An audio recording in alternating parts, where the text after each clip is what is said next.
નમસ્કાર મિત્રો, મારી ચેનલમાં તમારું સ્વાગત છે। મિત્રો, પ્રખ્યાત રામકથાકાર મોરારી બાપુ કાશી વિશ્વના મંદિરમાં દર્શન અને રામકથાના કારણે વિવાદમાં ફસાઈ ગયા હતા। ખરેખર તેમની પત્નીનું 3 દિવસ પહેલા અવસાન થયું હતું। સૂતક દરમિયાન મંદિરને સ્પર્શ કરવાની રામકથા સંભળાવવાના કારણે બનારસના સંતો અને ભક્તોમાં ગુસ્સો ફેલાયો હતો। મોરારી બાપુ સામે વિરોધ પ્રદર્શન કરવામાં આવ્યા હતા। આ પછી મોરારી બાપુએ જાહેરમાં માફી માંગવી પડી હતી। તેમણે કહ્યું કે જો કોઈને ખરાબ લાગ્યું હોય તો હું માફી માગું છું। હું નાનો વ્યક્તિ છું, તમે બધા મોટા છો, વડીલોએ માફી આપવી જોઈએ। સંતો અને ધાર્મિક સંગઠનોએ કહ્યું કે પરિવારના સભ્યના મૃત્યુ પછી સૂતક માનવામાં આવે છે, જેમાં મંદિરોમાં પ્રવેશ અને ધાર્મિક વિધિઓ કરવા પર પ્રતિબંધ છે।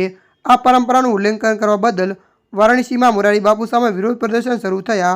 આશીષ ઘાટ અને ગોંદલિયા વિસ્તાર વિરોધ પ્રદર્શન કરવામાં આવ્યા હતા અને પુતળાનું દહન પણ કરવામાં આવ્યું હતું। ઉલ્લેખનીય છે કે મોરારી બાપુની પત્નીનું 12 જૂને અવસાન થયું હતું। આ પછી તરત જ 14 જૂને તેઓ કાશી પહોંચ્યા અને દર્શન પૂજન કર્યું અને કથા સંભળાવી। આ દરમિયાન સૂતકનો મુદ્દો સામે આવ્યો। સંત સમાજ અને ઘણા લોકો કહે છે કે આ ધાર્મિક પરંપરાઓની વિરુદ્ધ છે। ત્યારે મિત્રો, હાલ માટે આટલું। મળીશું નવી અપડેટ સાથે। જો તમને અમારો વિડીયો પસંદ આવે, લાઇક, શેર અને સબસ્ક્રાઈબ કરી નાખજો। ધન્યવાદ।